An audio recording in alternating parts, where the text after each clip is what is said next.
அண்ணா பல்கலைக்கழக மாணவியினுடைய பாலியல் விவகாரம் தமிழ்நாடு தாண்டி இந்தியா முழுவதும் மிகப்பெரிய பரபரப்பை ஏற்படுத்தி தற்போது அது உச்சகட்டத்தை எட்டி இருக்குது. யார் அந்த சார் அப்படின்னு மிகப்பெரிய ட்ரெண்டிங்ல கேள்விகள் கேட்கப்பட்டு சம்பந்தப்பட்ட அந்த பிரியாணி கடைக்கார ஞானசேகரன் நேரடியாக திமுகவினுடைய நிர்வாகி, அது மட்டும் இல்லாமல் அமைச்சர் மா சுப்பிரமணியனோடு மிக நெருக்கமாக இருந்திருக்கிறார். அவருடைய நிகழ்ச்சிகளில் இவர் தவறாமல் பங்கெடுத்திருக்கிறார். அது மட்டும் இல்லாமல் திமுகவினுடைய எல்லா நிகழ்ச்சிகளிலும் இவர் தவறாமல் பங்கெடுத்துக் கொடுக்கக்கூடிய முக்கியமான இடத்தில் இருந்திருக்கிறார், அல்லது முக்கியமான ஆளுகிட்ட முக்கியமான இடத்துல இருந்திருக்காரு அப்படின்னு வச்சுக்கலாம். அது அப்பட்டமாக பட்டவர்த்தனமாக தெரியுது. பல புகைப்படங்கள், அவருடைய சமூக வலைதள நடவடிக்கைகள்னு அதை எல்லாம் அம்பலப்படுத்திட்டாங்க. இந்த விவகாரத்தில் திமுக திருடனுக்கு தேள் கூட்டினதை போல இருந்தாலும் கூட இந்த விவகாரம் பெருசுங்கிறதுனால பல்வேறு முனைகளில் இருந்து கேள்விகள் கேட்கப்பட்டும் ஆர்ப்பாட்டம் போராட்டம் இருக்கிறதுனால அதற்கு ஏதாவது ஒரு வகையான பதிலை சொல்லணும், அது ஏதாவது ஒரு மழுப்பணும்னு சொல்லிட்டு வழக்கமான அவங்களுடைய மவுத் பீஸாக இருக்கக்கூடிய அல்லது இந்த மாதிரியான பிரச்சனைகளை டைல்யூட் பண்றதுக்காக சில வார்த்தைகளை எப்பவுமே பேசுவதற்கு ஏவி விடப்படக்கூடிய ஒரு இடத்துக்கு வச்சிருக்காங்க இல்லையா, ஒரு டீம் வச்சிருக்காங்க இல்லையா, அந்த டீம்ல வந்து நம்ம திருமாவளவன் ஒரு முக்கியமான ஆள். அவர் வந்து கடந்த இந்த சம்பவம் நடந்த பொழுது பத்திரிகையாளர் சந்திப்புல கேட்கிறாங்க, இந்த மாதிரி இந்த சம்பவம் வந்திருக்கு, ஐயோ இது பெரும் குற்றம்ங்க, இதை வந்து நீங்க கண்டுபிடிச்சே ஆகணும், இதுல யாரு தலையிட்டு இருந்தாலும் அதை வந்து இது பண்ணி ஆகணும் அப்படின்னு சொல்லிட்டு பேட்டி கொடுக்குறாரு.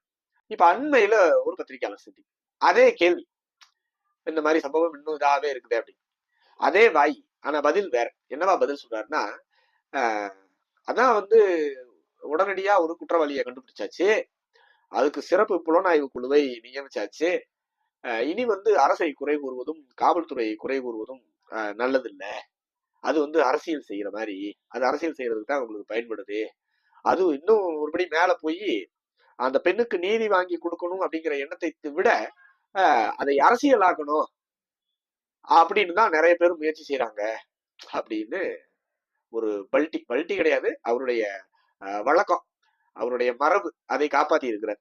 பொறுத்தவரையில்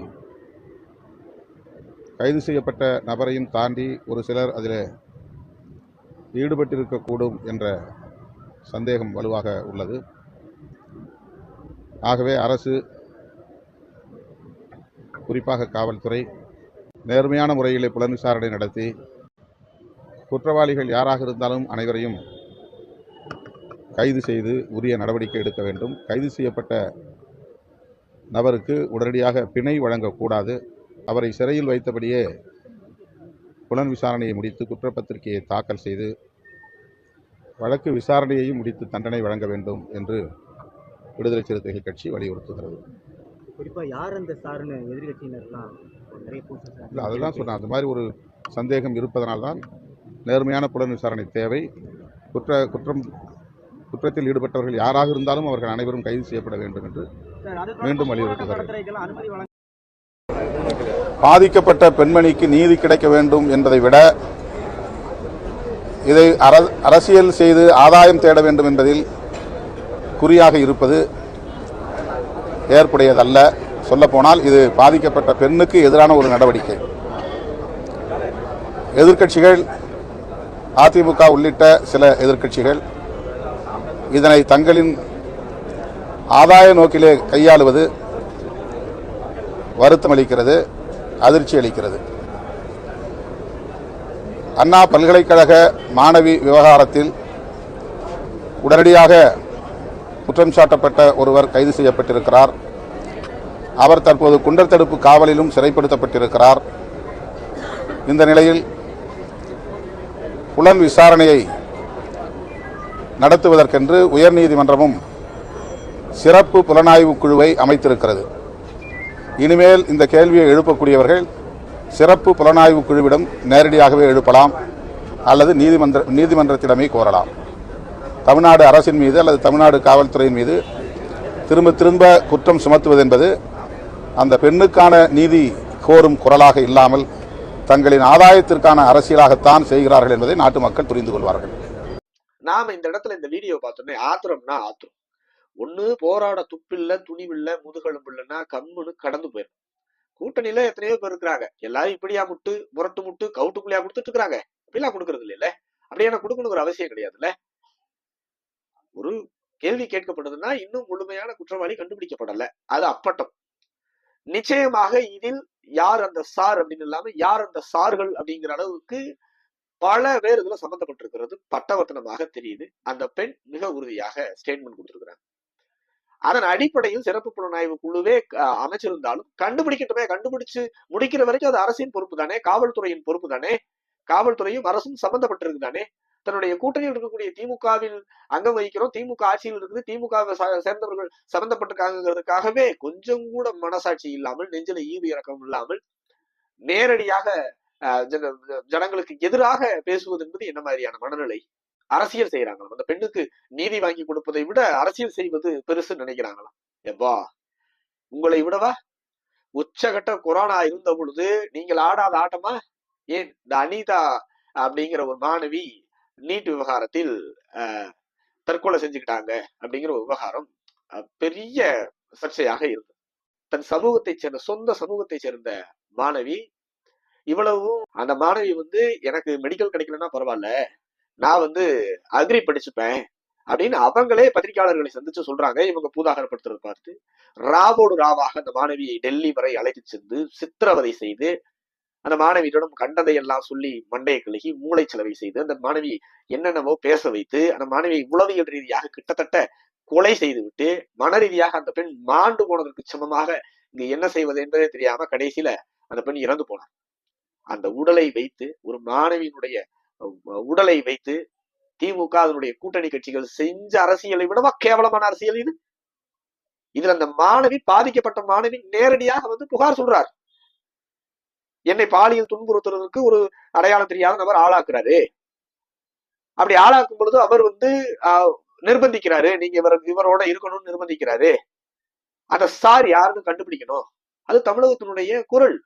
அதை கண்டுபிடிச்சு அமலப்படுத்த வேண்டியது காவல்துறையினுடைய, அரசினுடைய கடமை. ஒருவேளை அரசில் பங்கு வகிக்கிறால் அது ஆளும் கட்சியினுடைய சம்பந்தப்பட்டவராகவே இருந்தாலும் அவர் யாருன்னு கண்டுபிடிக்கணும்ல, அவருக்கு தண்டனை வழங்கணும்ல. அது குற்றம் இல்லையா? அது பெரிய குற்றம் இல்லையா? அதை கண்டுபிடிக்கணும். அதற்காக பேசாமல் ஒப்படைச்சாச்சுல. சிறப்பு புலனாய்வுக்குள்ள போட்ட பிறகு அரசையும் காவல்துறையும் குறை கூறுவது தப்புன்னா, வேங்கை வெயில் நடந்து 2 வருஷம் ஆச்சு. உங்களுக்கு தான் வேமா சூசு எதுவும் கிடையாது. 2 வருஷம் ஆச்சு. 2 வருஷமாவே கண்துடைப்புக்காக சிபிசிஐடியிடம் இந்த வழக்கு ஒப்படைக்கப்பட்டிருக்குது. குற்றவாளிகளை கண்டுபிடிக்கல, தெரிஞ்சாலும் தெரியாததை போல ஒரு டிராமா நடந்துகிட்டு இருக்கு. அது கண்டுபிடிக்கவே முடியாத பெரும் குற்றம் அல்ல. அது கண்டுபிடிச்சு சிபிசிஐடி வர வேண்டிய அவசியம்லாம் கிடையாது ஒரு கிராமத்துக்குள்ள கண்டுபிடிக்கிறது. சரி, அப்படியே இருந்தாலும் சிபிசிஐடி ஒப்படைச்சாச்சுல. அப்புறம் நீங்க 2 வருஷம் கழிச்சு நீங்க ஒரு டிராமா போடுறீங்க, கவன ஈர்ப்பு தீர்மானம்னு. அது யாரை ஏமாத்த? கம்முன்னு இருக்க வேண்டியதானே. அதான் சிபிசிஐடி வழக்கு இருக்குது, கண்டுபிடிச்சு கொடுக்கட்டும். இப்ப என்ன நீங்க என்ன எல்லாத்தையும் தீர்த்து எல்லா மக்களுடைய பிரச்சனையெல்லாம் தொட்டா விடாம போராடி அப்படியே வென்று கொடுத்த பெரிய வீர வல்லலா நீங்க? ஒண்ணும் கிடையாது.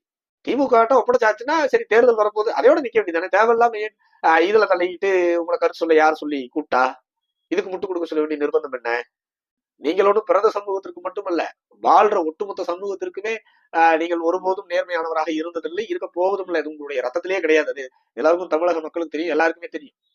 அதான் அருந்ததியின் உள்ஒதுக்கீடு விவகாரத்துல பாதிக்கப்படும் தன் பிறந்த சமூகத்திற்கும் நேர்மையாக இல்லாமல், அருந்ததியின் சமூகம் ஆரம்பத்துல ஆதரிச்சாரு நினைச்சிருந்த அவங்களுக்கும் நேர்மை இல்லாமல் முன்னுக்கு பின்முரணாக பேசி உளறி கொண்டு அவர்களுக்கும் நேர்மை இல்லாம இவங்களுக்கும் நேர்மை இல்லாம ஆத்துல ஒரு கால் சேத்துல ஒரு கால். நோக்கம் என்ன?